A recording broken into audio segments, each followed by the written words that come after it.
Next is seepage failures.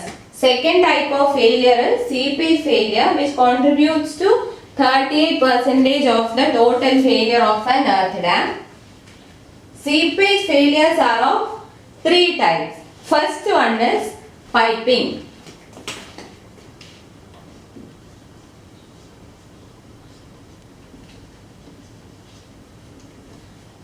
Seepage failure, first one is piping. Seepage of water through body and foundation of the earth dam may lead to piping or progressive erosion concentrated leaks. അതായത് ഡാമിന്റെ ബോഡിയിലും ഫൗണ്ടേഷനിലും കൂടെ water സീപ്പ് ചെയ്യുമ്പോൾ piping അല്ലെങ്കിൽ progressive erosion concentrated leaks ഉണ്ടാകും. So bad effects of piping. അപ്പൊ ഈ piping ഉണ്ടാകുന്നതിന്റെ ഇൽ ഇഫക്ട്സ് എന്തൊക്കെയാണ്? Seeping water generates erosive forces which dislodge particles from soil structure and cause rearrangement of or migration of fines to voids between larger grains. അപ്പം piping കൊണ്ട് ഒരുപാട് ill effects ഉണ്ട്. അതിലെ first ill effect എന്ന് പറയുന്നത് seeping water erosive force generate ചെയ്യും. ഈ seeping water erosive force generate ചെയ്യും. ഇറോസീവ് ഫോഴ്സ് ജനറേറ്റ് ചെയ്യുന്നത് സോയിൽ സ്ട്രക്ചറിനകത്ത് പാർട്ടിക്കിൾസിനെ ഡിസ്ലോഡ് ചെയ്യും. സോയിൽ സ്ട്രക്ചറിലെ പാർട്ടിക്കിൾസിനെ ഡിസ്ലോഡ് ചെയ്തിട്ട് അതെന്ത് ചെയ്യും? അത് റീഅറേഞ്ച്മെന്റ് അല്ലെങ്കിൽ അതിന്റെ മൈഗ്രേഷൻ സംഭവിക്കും.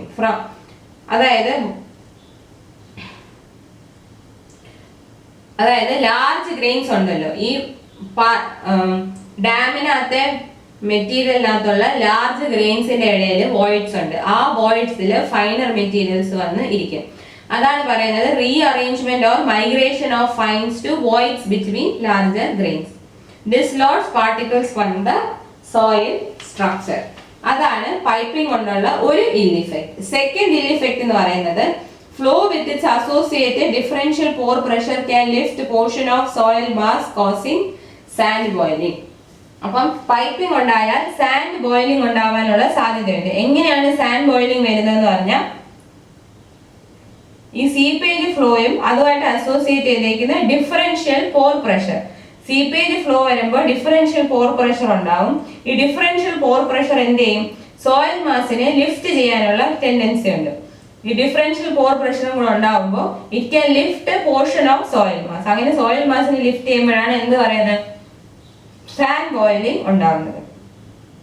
Third ill effect of piping is internal erosion of soil mass progressive backwards from the point of exit leads to formation of open conduit through the soil. ഈ soil മാസിന്റെ internal erosion ഉണ്ട്. അതായത് അത് ബാക്കിലോട്ടാണ്, point of എക്സിറ്റിൽ നിന്നും backwards ആയിരിക്കും അത് progress ചെയ്യുന്നത്. അപ്പം soil മാസിന്റെ internal erosion ഉണ്ടാകുന്ന കാരണം അവിടെ ഒരു ഓപ്പൺ ചാനൽ അല്ലെങ്കിൽ ഒരു ഓപ്പൺ കോണ്ടുവിറ്റ് ഫോം ചെയ്യാനുള്ള സാധ്യതയുണ്ട്. അതും ഈ പൈപ്പിംഗിന്റെ ഒരു ഇൽ ഇഫക്റ്റ് ആണ്.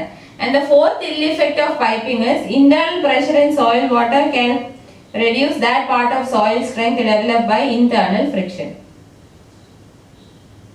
അതായത് സോയിൽ വാട്ടറിലെ ഇന്റേണൽ പ്രഷറിന് ആ ഭാഗത്തെ സോയിൽ സ്ട്രെങ്തിനെ റെഡ്യൂസ് ചെയ്യാൻ പറ്റും by internal friction.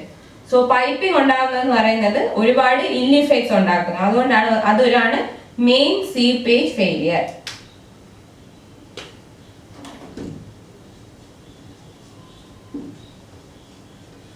Seepage of water through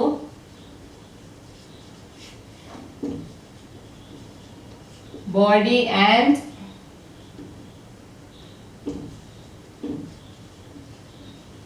foundation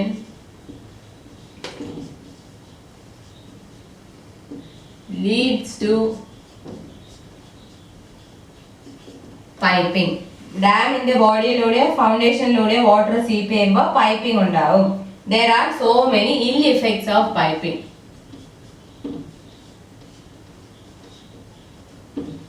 Ill effects of piping. അതിലെ ഫസ്റ്റ് എന്താണ്? ഫസ്റ്റ് ഇൽ ഇഫക്റ്റ് എന്താണ്? Seepage water generates erosive force which may dislodge particles from soil structure and cause rearrangement or migration of fines to voids between larger area. അപ്പോൾ first ill effect എന്ന് പറയുന്നത് Erosive forces dislodge particles from soil structure. Erosive force dislodges particle from soil structure. അതാണ് piping കൊണ്ടുള്ള first ദോഷം അല്ലെങ്കിൽ first ill effect. എങ്ങനെയാണ്? ഈ seepage വാട്ടറിന് erosive force ഉണ്ട്. സീപ്പേജ് വാട്ടറിനകത്തുള്ള ഇറോസീവ് ഫോഴ്സ് എന്ത് ചെയ്യും? സോയിൽ പാർട്ടിക്കിൾസിനെ ഡിസ്ലോഡ്ജ് ചെയ്തിട്ട് എന്ത് പറ്റുമെന്ന് പറഞ്ഞാൽ ലാർജർ ഗ്രെയിൻസിന്റെ ഇടയിലുള്ള വോയിഡ്സിൽ ഫൈനർ പാർട്ടിക്കിൾസ് വന്ന് ഇരിക്കും. അതാണ് ഫസ്റ്റ് ഇൽ ഇഫക്റ്റ്. അപ്പൊ അങ്ങനെ വരുമ്പോഴും സ്റ്റെബിലിറ്റി അത് അഫക്ട് ചെയ്യും. Second is sand boiling.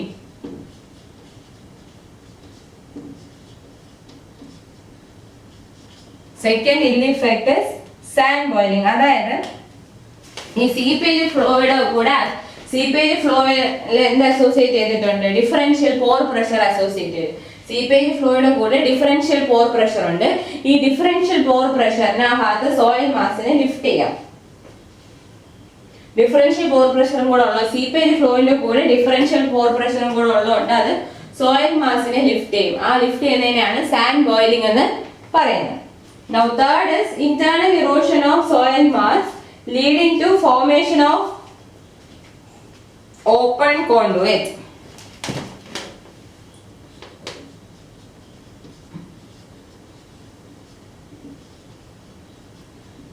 Internal erosion of soil അത് കാരണം formation of open conduit. Soil മാസിൽ ഇന്റേണൽ ഇറോഷൻ ഉണ്ട്. അത് എങ്ങനെയായിരിക്കും പ്രോഗ്രസ് ചെയ്യുന്നത്? പോയിന്റ് ഓഫ് എക്സിറ്റിൽ നിന്നും സോയിൽ മാസിൽ ഇന്റേണൽ ഇറോഷൻ ഉണ്ടാവും. അത് പോയിന്റ് ഓഫ് എക്സിറ്റിൽ നിന്നും ബാക്കിലോട്ടായിരിക്കും പ്രോഗ്രസ് ചെയ്യുന്നത്. അപ്പൊ ഈ ഇന്റേണൽ ഇറോഷൻ ഇങ്ങനെ പ്രോഗ്രസ് ചെയ്യുമ്പോൾ എന്താണ് സംഭവിക്കുന്നത്? അവിടെ ഒരു ഓപ്പൺ കോണ്ടുവിറ്റ് ഫോം ചെയ്യും.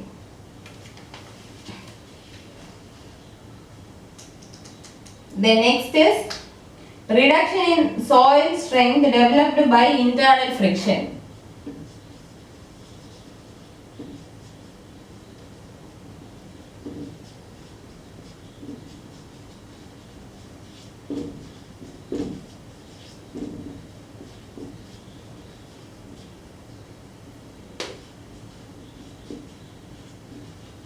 Fourth ill effect എന്ന് പറയുന്നത് സോയിൽ വാട്ടറിന്റെ ഇന്റേണൽ പ്രഷറിന് ആ ഭാഗത്ത് സോയിലിന്റെ സ്ട്രെങ്ത് റെഡ്യൂസ് ചെയ്യാം.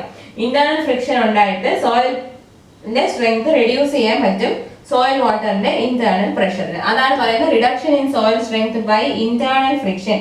That is internal pressure in the soil water can reduce that part of soil strength developed by internal friction. Reduction in soil strength by reduction in soil strength by internal pressure of soil water. By internal pressure of soil water. Soil വാട്ടറിന്റെ internal പ്രഷറിന് ആ ഭാഗത്ത് soil സ്ട്രെങ്തിനെ reduce ചെയ്യാൻ പറ്റും, which is developed by internal friction. Internal friction കൊണ്ട് develop ചെയ്തിരിക്കുന്ന soil സ്ട്രെങ്തിനെ അവിടുത്തെ സോയിൽ വാട്ടറിന്റെ ഇന്റേണൽ പ്രഷർ കാരണം റെഡ്യൂസ് ചെയ്യാൻ പറ്റും. So these are the 4 ill effects of piping. Seepage ബോഡിയിലും ഫൗണ്ടേഷനിലും കൂടെ, ഡാമിന്റെ ബോഡിയിലും ഫൗണ്ടേഷനിലൂടെയും വാട്ടർ സീപ്പ് ചെയ്യുമ്പോഴാണ് പൈപ്പിംഗ് ഉണ്ടാകുന്നത്. പൈപ്പിങ്ങിന് ഈ 4 ill effects ഉണ്ട്. Now second seepage failure is sloughing.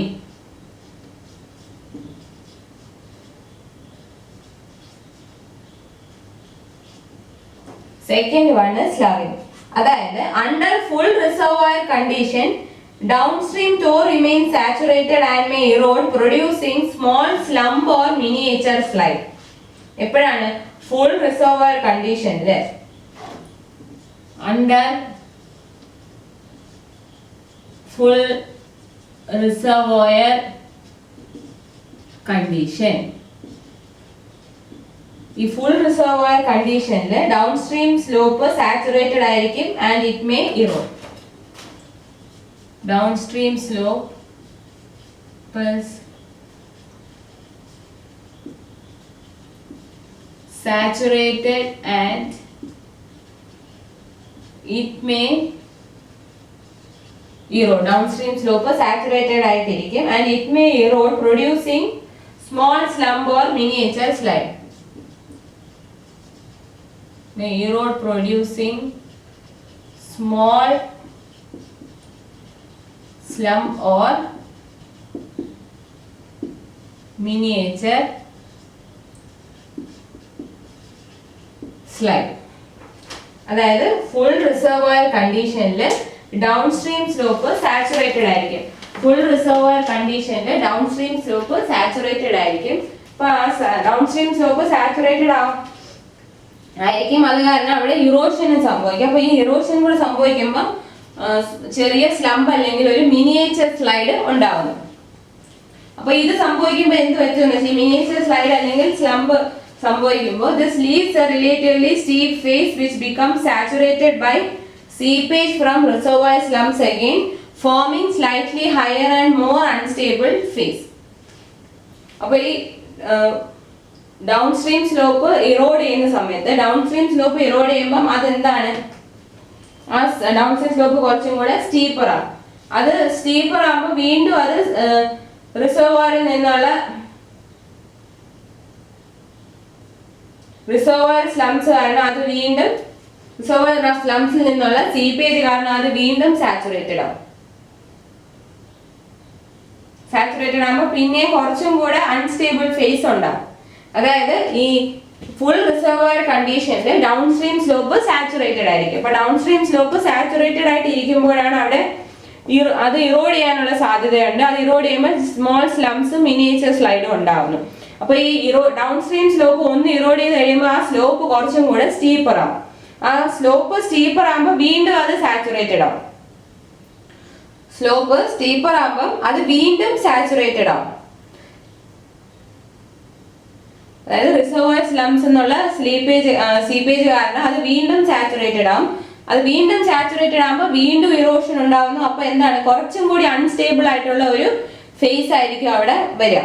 So the raveling process can continue till remaining portion of dam is too thin to withstand water pressure and complete failure occurs suddenly as reservoir breaks through. അപ്പോൾ എന്താണ്, ഈ process ഇങ്ങനെ continue ചെയ്ത് dam തിന്നായി water pressure എടുക്കാത്ത ഒരു stage വരെ ഇതിങ്ങനെ continue ചെയ്തുകൊണ്ടിരിക്കും. എന്നിട്ട് പെട്ടെന്ന് ഡാം അങ്ങ് ബ്രേക്ക് ചെയ്യും. ക്ലിയർ? അതായത് ഫുൾ റിസർവോയർ കണ്ടീഷനിൽ ഡൗൺസ്ട്രീം സ്ലോപ്പ് സാച്ചുറേറ്റഡ് ആയിരിക്കും. അപ്പൊ ഡൗൺസ്ട്രീം സ്ലോപ്പ് സാച്ചുറേറ്റഡ് ആയിട്ട് ഇരിക്കുമ്പോഴാണ് ഡൗൺസ്ട്രീം സ്ലോപ്പ് ഇറോഡ് ചെയ്യുന്നത്. അപ്പൊ ഈ ഡൗൺസ്ട്രീം സ്ലോപ്പ് ഇറോഡ് ചെയ്യാന്ന് പറഞ്ഞാൽ ചെറിയ സ്ലംസും മിനിയേച്ചർ സ്ലൈഡും ഒക്കെ ഉണ്ടാവും. അപ്പൊ ഈ ഡൗൺസ്ട്രീം സ്ലോപ്പ് ഒന്ന് ഇറോഡ് ചെയ്ത് കഴിയുമ്പോൾ ആ സ്ലോപ്പ് കുറച്ചും കൂടെ സ്റ്റീപ്പർ ആവും.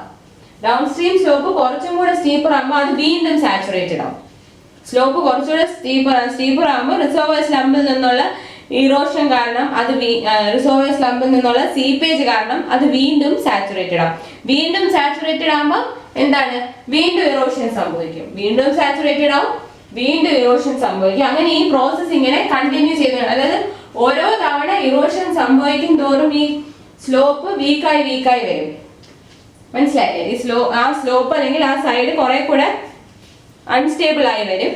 അതങ്ങനെ ഈ ഇറോഷൻ പ്രോസസ് ഇങ്ങനെ കണ്ടിന്യൂ ചെയ്ത് ഡാമിന്റെ തിക്നെസ് കുറഞ്ഞു വാട്ടർ പ്രഷർ ഡാം ഇങ്ങനെ തിന്നായി വാട്ടർ പ്രഷർ വിത്ത്സ്റ്റാൻഡ് ചെയ്യാൻ പറ്റാത്ത ഒരു സ്റ്റേജ് വരെ ഇതിങ്ങനെ കണ്ടിന്യൂ ചെയ്തുകൊണ്ടിരുന്നിട്ട് പെട്ടെന്ന് എന്നിട്ട് ഡാം അങ്ങ് ബ്രേക്ക് ആവും.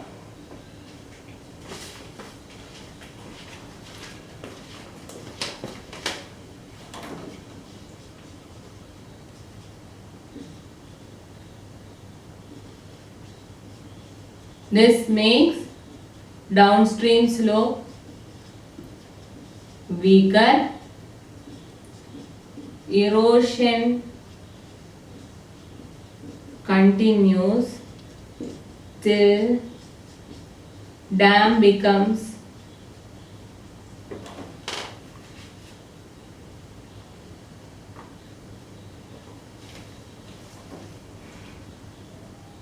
till remaining portion of dam becomes too thin to withstand water pressure. Too thin to withstand water pressure.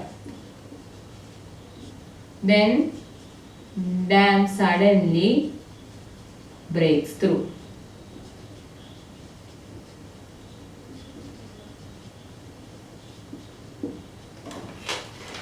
വളരെ സിമ്പിൾ ആണ്. ഒരേ കാര്യമാണ് വീണ്ടും പറയുന്നത്. അതായത് ഫുൾ റിസർവോയർ കണ്ടീഷനിൽ ഡൗൺ സ്ട്രീം സ്ലോപ്പ് സാച്ചുറേറ്റഡ് ആയിരിക്കും. അപ്പോൾ അവിടെ ഇറോഷൻ ഉണ്ടാവും. ഇറോഷൻ ഉണ്ടാകുമ്പോൾ എന്തൊക്കെ പ്രൊഡ്യൂസ് ആവുന്നുണ്ട്? മിനിയേച്ചർ സ്ലൈഡും സ്ലംബും ഒക്കെ പ്രൊഡ്യൂസ് ആവും. അപ്പോൾ ഡൗൺ സ്ട്രീം സ്ലോപ്പിൽ ഇറോഷൻ ഉണ്ടായി കഴിഞ്ഞാൽ എന്താണ്? ആ ഫേസ് ഡൗൺ സ്ട്രീം ഫേസ് കുറച്ചും കൂടെ സ്റ്റീപ്പർ ആവും. ഡൗൺ സ്ട്രീം ഫേസ് കുറച്ചും കൂടി സ്റ്റീപ്പർ ആവും. ഡൗൺ സ്ട്രീം ഫേസ് കുറച്ചും കൂടി സ്റ്റീപ്പർ ആകുമ്പോൾ അത് വീണ്ടും സാച്ചുറേറ്റഡ് ആവും. അങ്ങനെ ഈ ഇറോഷൻ പ്രോസസ്സ് കണ്ടിന്യൂ ചെയ്ത് ഡാം ഇങ്ങനെ തിന്നായി വാട്ടർ പ്രഷർ വിത്ത്സ്റ്റാൻഡ് ആവാത്ത അത്രയും ഒരു അവസ്ഥ വരെ എത്തും. പെട്ടെന്ന് എന്നിട്ട് ഡാം അങ്ങ് completely then dam suddenly breaks through or the reservoir breaks through.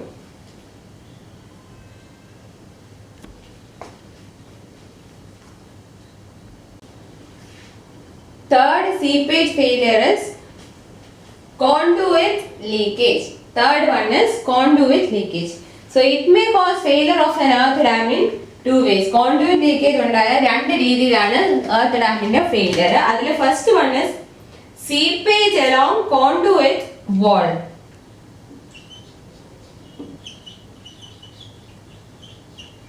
Seepage along conduit wall. Seepage along conduit wall. അതായത് it may be caused if there is a zone of poorly compacted soil around the conduit, or if there is a small gap between conduit and surrounding soil mass of the dam. ഇപ്പോൾ കോണ്ടുവിറ്റ് വാളിന് along ആയിട്ട് seepage ഉണ്ടാകുന്നത് എപ്പോഴാണ്? when there is a zone of poorly compacted soil around the conduit.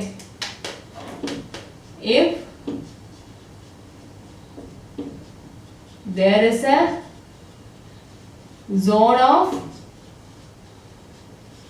poorly compacted soil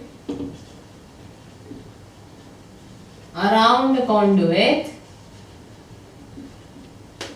or if there is a small gap between conduit and surrounding soil mass. If there is a small gap between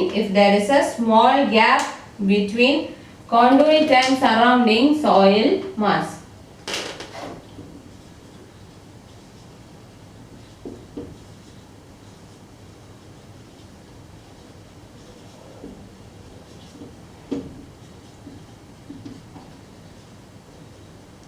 seepage ഫെയിലിയറിന്റെ ഒരു third type ആണ് കോണ്ടുവിറ്റ് leakage.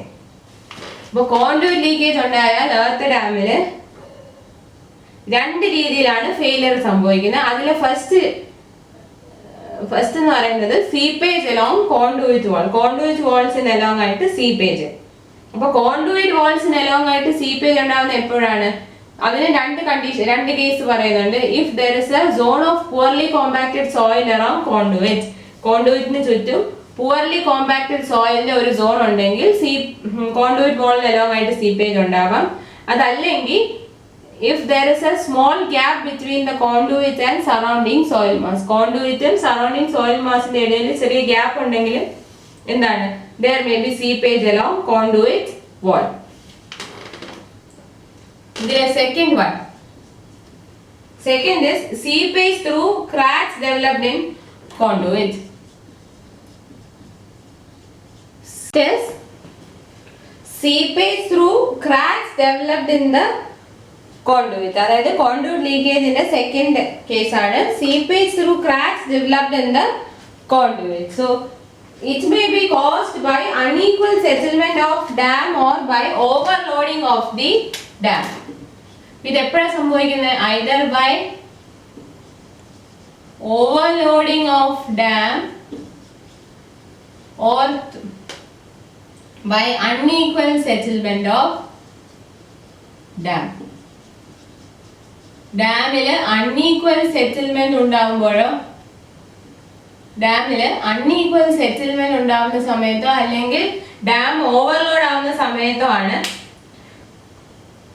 എന്താണ് കോൺഡുയിറ്റ്സിലെ cracks വന്നിട്ട് അതിലൂടെ seepage ഉണ്ടാകുന്നത്. So കോൺഡുയിറ്റ് leakage എന്ന് പറഞ്ഞാൽ അതായത് failure of an earth and dam in 2 ways ആണ് അത് വരുത്തുന്നത്. അതായത് കോൺഡുയിറ്റ് ലീക്കേജ് ഉണ്ടായ ഡാമിനെ 2 രീതിയിൽ ഫെയിൽ ആയിരിക്കും. ഫസ്റ്റ് വൺ സീപ്പേജ് അലോങ് കോൺഡുയിറ്റ് വാളും, second one seepage through cracks develop. So these are the 3 seepage failures, and seepage failure contributes 38% of the failure of earth dam. Seepage failures il varuna 3 എണ്ണമാണ് piping, sloughing and conduit leakage. Piping, sloughing and conduit leakage.